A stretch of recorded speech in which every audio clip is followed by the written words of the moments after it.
Terima kasih masih bersama kami pemirsa. Jokowi efek banyak dipertanyakan. Jokowi dinilai belum mampu mendongkrak suara PDI Perjuangan hingga 30%. Namun walaupun demikian hasil pemilu berdasarkan survei cepat yang menempatkan PDI Perjuangan menjadi urutan pertama dengan raihan 19% lebih pada pemilu legislatif. Perolehan suara tersebut dinilai sudah lebih baik dari pemilu 2009 lalu, naik 5 hingga 7%. Tetapi tidak sesuai dengan yang ditargetkan oleh PDI Perjuangan. Ada beberapa faktor yang menyebabkan tidak terjadinya Jokowi efek. Pertama, pengumuman Jokowi sebagai calon presiden oleh PDI Perjuangan telat dan terlalu dekat dengan pemilu legislatif, yaitu pada pertengahan Maret 2014. Dalam kurun waktu yang sangat singkat, kurang dari 1 bulan, sehingga tidak memungkinkan untuk bisa mensosialisasikan Jokowi sebagai calon presiden dan mengasosiasikan bahwa Jokowi adalah PDI Perjuangan. Berbeda dengan Gerindra dan Golkar yang memang sudah jauh hari telah mengumumkan calon presidennya. Misalnya, efek dari Prabowo di Gerindra memang sangat terasa. Jika masyarakat ingat Gerindra, maka yang akan di benak masyarakat adalah Prabowo. Kedua, persoalan strategi komunikasi politiknya yang bias. Dalam waktu yang singkat, PDIP seharusnya secara maksimal mampu mengekspos nama Jokowi sebagai calon presiden PDI Perjuangan di media.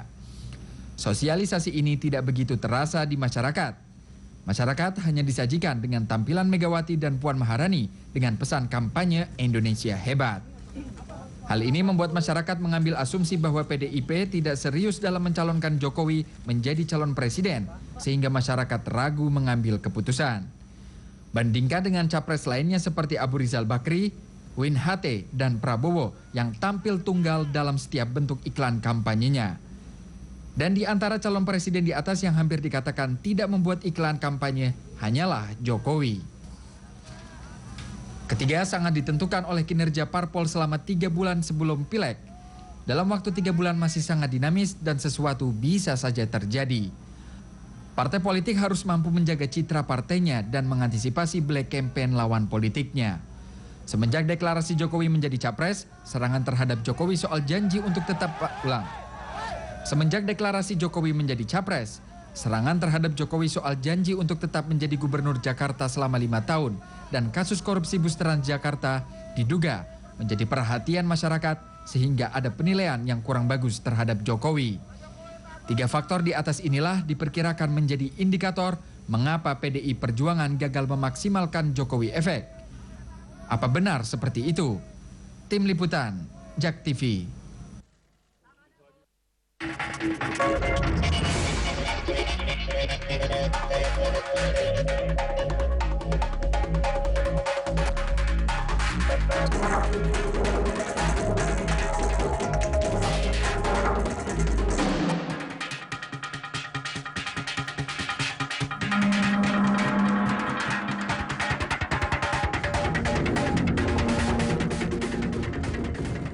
Ya, jelang pemilu legislatif kemarin, sejumlah jajak pendapat ramai sekali memberitakan mengenai bagaimana prediksi partai-partai dalam pemilihan legislatif kemarin.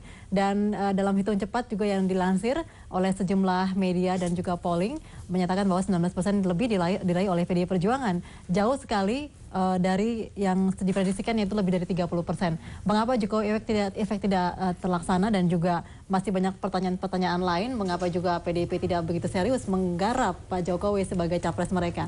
Kami akan berbincang mengenai hal ini dengan Mas Heri Budianto, pengamat politik. Selamat malam Mas Heri. Malam Mbak. Ya, dan juga Mas Adam ada bersama dengan kami. Iya. Oke, menarik begitu ya, melihat dari hasil tadi yang saya katakan begitu, hasil polling sementara lembaga survei ini mempertontonkan begitu ya, bahwa PDI Perjuangan memperoleh hasil 19% begitu ya. Ini di bawah hasil survei yang belakangan dilansir oleh lembaga survei begitu ya, bahwa PDI Perjuangan akan mendapatkan sekitar 25% lebih suara di pemilu legislatif begitu. Apa yang salah? Apa yang menyebabkan Jokowi efek tidak hadir dalam pemilu legislatif 2014 ini? Ya, sebelum menjawab itu ada satu hal saya kira kalau kami di Polkom Institute itu tidak begitu kaget dengan perolehan suara 19% PDIP. Karena 6 hari yang lalu, tanggal 3 April kami merilis potret elektabilitas partai politik. Memang PDIP berada pada posisi teratas dengan perolehan 23,1%. Artinya dengan margin error 3,1, perkiraan kami maksimal nanti selesai 20%. Artinya prediksi yang dilakukan oleh Polkom Institute tepat untuk hal ini. Memang ada beberapa lembaga survei yang menyebut di atas 30% bahkan. Ya, kita tidak sebut namanya, saya kira begitu. Nah, ada beberapa faktor menurut saya. Fenomena terkait mengapa Jokowi efek tidak begitu maksimal. Tadi di pengantar dialog sudah disampaikan, misalnya salah satunya adalah tidak maksimalnya sosialisasi yang dilakukan oleh elit-elit PDIP terkait dengan pencapresan Jokowi. Itu juga ada kaitannya dengan rentang waktu ya. Terlalu mepetnya dicalonkan. Tapi itu semua tentu bukan tanpa alasan. Ada alasan yang kita tahu bahwa perenungan ya dalam tanda petik yang dilakukan oleh Bu Mega sebagai orang nomor 1 di PDIP yang memutuskan apakah Jokowi akan diusung atau tidak, itu panjang sekali. Jadi ada dinamika internal yang terjadi baik itu di dalam PDIP sendiri maupun oleh Bu Mega. Baik. Masalah tadi dinamika internal ini menarik sekali Mas Heri ya tadi ya. Dinamika internal mengapa tidak begitu intensnya Pak Jokowi dipopulerkan di media massa begitu ya? Apakah ini juga karena masih ada dinamika di internal bahwa masih ada yang ingin berpihak ke Bu Mega dan juga masih juga setengahnya berpihak pada Jokowi? Saya kira sebelum nama Jokowi itu terus digembar-gemborkan memiliki tingkat elektabilitas tertinggi dari sejumlah survei, saya kira skenario tetap Bu Mega diusung. Artinya semua perencanaan kampanye politik dari partai PDIP saya kira merujuk pada sosok Bu Mega. Itu yang pertama. Lalu yang kedua, saya kira memang pada akhirnya kita bisa melihat bahwa kalaulah misalnya Gerindra kenapa signifikan di situ misalnya ada Prabowo karena sudah tegas. Misalnya kalau di PDIP kan melekat sosok itu adalah sosok Ibu Megawati, bukan sosok Jokowi. Jokowi baru belakangan. Artinya apa? Bayang-bayang Bu Mega itu tidak akan pernah lepas dari PDIP. Nah, di situ menjadi kunci juga. Oke, bayang-bayang itu positif atau negatif nih artinya? Saya kira pada akhirnya kan ini gitu. Bu Mega itu dalam kontestasi apapun, saya kira dalam Pilpres itu pemilih setia, pemilih ideologisnya itu mencapai 20%. Itu tidak bisa dihindari. Maka kami di Polkom Institute membuat sebuah survei lalu kemudian benar ya, artinya 23,1% itu. Lalu kemudian ada satu hal menurut saya yang penting juga kita lihat dari proses itu, bahwa tidak cukupnya waktu ini kemudian berimbas pada ini. Jadi ya, ada sinyalemen yang beredar ya, ketika itu saya juga mendengarkan beberapa isu dalam tanda petik gosip yang beredar di lapangan bahwa ada sebuah pesan nih yang disampaikan secara berantai oleh masyarakat. Jokowi yes, PDIP no. Nah ini menurut saya juga pada akhirnya menjadi pembuktian yang tepat. Oke, atau Pak Heri Budianto ini menarik juga begitu. Apakah hasil pileg sementara ini begitu ini memang real politics yang terjadi di Indonesia begitu ya? Bahwa hasil survei kemarin itu merupakan tanda kutip mungkin penggiringan dari lembaga survei terhadap Jokowi efek. Saya kira memang kita tidak bisa menafikan bahwa popularitas Jokowi pasca pemilihan Pilkada DKI dan lalu menang itu adalah sebuah fenomena nasional bahkan mendunia saya kira ya. Beberapa media asing juga tertarik melihat bagaimana sosok Jokowi ini muncul menjadi sebuah pemberitaan nasional. Saya kira itu tidak bisa kita nafikan. Lalu kemudian dengan fenomena itu kan tidak jauh jaraknya, hanya 1 tahun kan dengan pemilu. Artinya euforia masyarakat ketika itu ya tersedot pada perhatian sosok seorang yang sederhana ya, tampil sering belusukan dan lain sebagainya, dan masyarakat kan kemudian mengambil itu sebagai potret mereka gitu, representasi daripada banyak masyarakat, dan itu tentu berbeda atau berbanding terbalik dengan sosok elit-elit yang ada gitu. Nah, ini real politik maksud saya di sini tadi seperti yang Pak Heri katakan begitu. Real politiknya apakah memang di masyarakat pemilih sendiri ini bahwa Jokowi yes begitu ya, PDI Perjuangan no begitu. Ya. Saya kira memang kalau kita mengacu hampir semua hitung cepatnya itu kan memang seperti itu. Artinya apa? Ada signifikansi itu. Nah ini yang tidak bisa dinafikan dan ini warning menurut saya Mas. Artinya bagi PDIP dengan perolehan suara yang seperti ini jauh sekali dari target 27% yang ditargetkan dalam Rakernas. Ini adalah warning. Kalau ini tidak dikelola ya, tidak dikelola secara baik, maka ini akan sulit. Jadi ada kesan satu lagi, kesan lain ya, misalnya ada kecenderungan partai-partai ini melihat misalnya tidak konsistennya Jokowi ini sebagai gubernur DKI, lalu kemudian ada kesan ingin seperti mengepung PDIP ya untuk agar supaya musuh jangan sampai begitu. Musuh bersama seperti itu. Nah ini juga perlu diwaspadai menurut saya. Oke, baik. Nah tadi mengenai PDIP sendiri begitu ya, masing-masing partai memiliki basis massa begitu ya Pak Mas Heri ya. Untuk survei Anda di 23% tersebut, apakah itu memang basis massa PDI Perjuangan atau itu memang ada fans club begitu ya.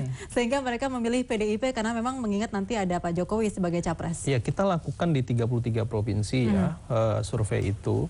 Nah, kita tentu tidak melihat bahwa apakah kemudian itu adalah fans Jokowi dan lain sebagainya, tapi paling tidak begini, ada alasan ketika mereka memilih PDIP, jadi kita tanyakan alasannya apa. Nah, disebutkan di situ Partai Wong Cili. Jadi bukan karena ada Jokowi juga. Nah, ini menurut saya yang penting. Jadi hasil kualitatif kita di lapangan menyebutkan, ada yang menyatakan tadi seperti ini. Kami capresnya nanti pilih Jokowi, tapi partainya kami sudah punya pilihan. Artinya apa? Ada karakteristik pemilih secara nasional yang berubah dan ini yang tidak disadari. Jadi tidak sepenuhnya Jokowi efek itu ternyata berimplikasi terhadap suara PDIP di dalam pileg. Atau ada pertanyaan juga mungkin begitu ya, ini yang cukup menarik belakangan gitu, bahwa dari hasil 19% ini masyarakat belum terlalu yakin dengan sosok Jokowi, begitu masyarakat masih mengharapkan kuda hitam lainnya di Pilpres nanti 2014. Inilah ya kita sering mengatakan bahwa dinamika ketokohan yang ada di Indonesia itu cepat sekali berubah. Gitu. Artinya ada kecenderungan masyarakat ketika menggandrungi satu tokoh itu dalam waktu itu, lalu kemudian nanti mudah lupa juga gitu ya. Kita ingat 2004 ada sosok SBY, lalu kemudian ini muncul. Saya kira pileg ini akan sudah berakhir, lalu kemudian Pilpres Juli masih ada kemungkinan muncul tokoh lain. Masih ada waktu gitu 3 bulan begitu untuk berubah lagi tokoh-tokoh yang akan muncul ya. Baik, kita nanti masih akan berbincang lagi dengan Mas Heri, tetap bersama kami. Kami akan kembali bersama Anda setelah pariwara.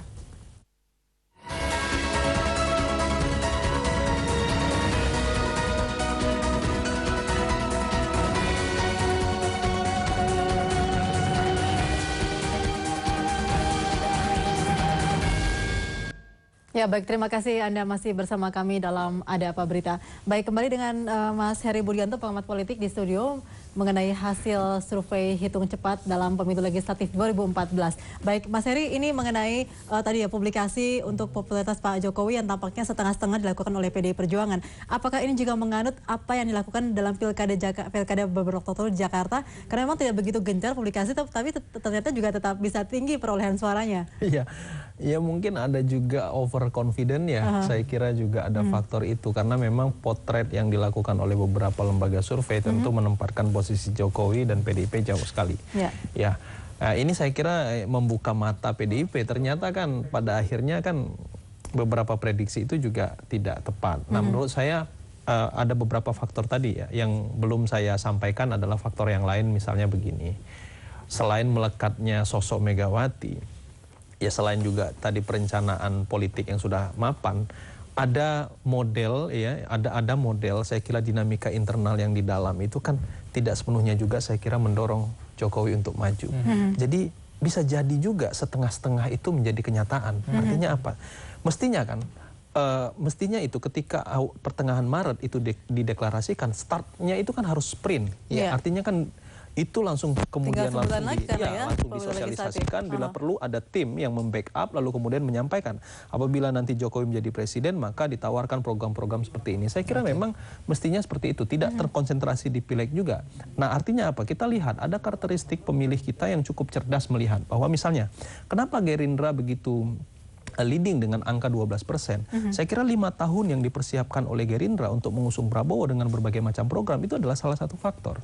Nah, ini yang saya katakan, yang tidak banyak dideteksi oleh partai politik adalah perubahan karakteristik pemilih, di mana pemilih rasional, pemilih muda yang jumlahnya sangat besar ya, mencapai 60 rentan umur 17 sampai 29 tahun, ini tidak bisa diprediksi dan mereka inilah menurut saya juga pada akhirnya melihat ya kan partai-partai mana yang kemudian bisa membawa perubahan, partai-partai mana yang stagnan. Jadi bukan sekedar tokoh, tapi juga harus ada jelas isinya apa, kontennya apa. Ketokohan memang menjadi faktor penting di dalam politik Indonesia, itu tidak bisa dinafikan.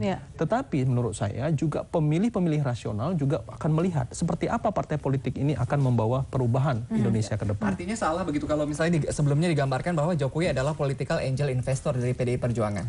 Iya, kan dalam kondisi sekarang. Tapi kan yang ini saya katakan satu hal juga, sosok Megawati itu kan begitu kuat di sana. Jadi dua ini kan akan sangat sulit gitu loh artinya. Kekuatan capital begitu yang dimiliki oleh PDI. Apakah juga Bu Megawati mungkin dalam tanda kutip belum rela untuk menyerahkan PDIP begitu ya? Karena kan PDIP erat dengan terah dari Bung Karno seperti itu? Ya, kekhawatiran itu pasti ada, saya yakin. Tapi ya tentu Ibu Mega jauh ya, beliau dengan diamnya, dengan sikap beliau yang sangat keibuan, saya kira memang memahami betul ya apa yang harus dia lakukan. Terlepas dari itu, saya ingin katakan begini. Fenomena ini adalah sebuah realitas politik yang sebenarnya di luar dugaan. Artinya munculnya sosok Jokowi di tengah perjalanan persiapan. Saya kira ketika Bu Mega kalah dalam pertarungan 2009, tentu akan menyiapkan. Tapi tiba-tiba di dalam satu tahun menjelang pemilu, lalu kemudian muncul sosok lain, capres muda, capres muda dari PDIP. Dan begitu lembaga survei memotret ini punya potensi, saya kira memang ada pertarungan di dalam dirinya yang luar biasa untuk melepas itu. Itu faktor pertama. Faktor kedua, jadi menjadi betul ketika misalnya ini adalah bukan terah Soekarno, dan itu juga menjadi pertimbangan saya kira. Nah, ini menjadi akumulasi yang sangat dalam saya kira pada akhirnya, dan kemudian kita tahu bahwa kemudian di dalam internal PDIP itu sendiri pasti ada faksi faksi yang ke Bu Mega, faksi yang Jokowi. Kita bisa tahu karena beberapa kampanye kan Bu Mega selalu mengatakan, ini saya sudah menyerahkan mandat dan ini adalah maunya kalian. Nah, kalau kalian ingin Jokowi menjadi presiden, maka pilihlah PDIP. Kan begitu pesan politiknya. Artinya apa? Ada statement yang disampaikan oleh Bu Mega bahwa kalau kalian ingin Pak Jokowi jadi presiden dan kalian menginginkan dia, maka pilihlah. Artinya apa? Kan Bu Mega mengatakan bahwa saya sudah menjawab keinginan Anda semua gitu loh. Kan kalau keinginan Anda belum tentu keinginan saya. Artinya seperti itu. Iya, menarik. Kalau bicara mengenai sosok Jokowi begitu yang dipertanyakan efeknya di Pileg 2014 ini. Kemudian pertanyaannya begitu. Kira-kira siapa tandem Pak Jokowi untuk Pilpres 2014 begitu? Ini menarik sekali pertanyaan. Saya kira dengan realitas politik hari ini, PDIP mesti kalkulasi. Jadi pertarungan ini akan menjadi sengit, akan menjadi sangat ketat ketika